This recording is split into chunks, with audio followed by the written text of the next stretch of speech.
mahal kayo magpa-installer karon guys sa kuryente.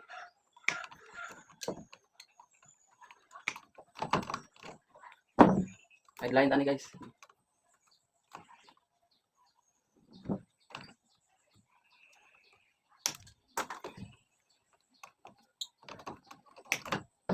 Atong gamit to pang cutting sa wire. Madali atong pang sa wire. Pang splice.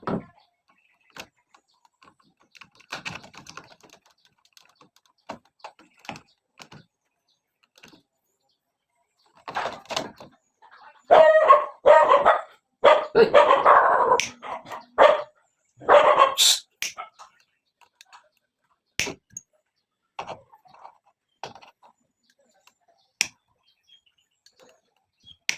Di siya kahit kayo. Cutting wire guys. Ano siya connection sa suga ni? Yung dito. Ay gamit ani na wire kay kuan 14 na PDX. Simusa na brand sa PDX lang. Solid.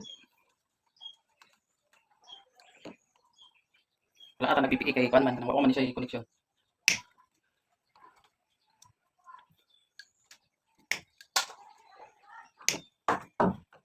Para limpyo kayo ang kuan pagtap kailangan na junction box.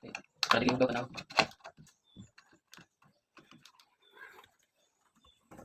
Tip sa pagputol o kuan, pag-cutting sa wire para dili siya mapaksi diri. Kailangan ang sekreto ani sundol na nimo siya na litero. Kana siya. Para dili mapaksi ang ubang wire. Ano siya ang purpose ana? Kana imong ipalo. Kaya naman na siya isa ka allowance niya sa tunga. So para mga wire limpyo kayo, walay paksi.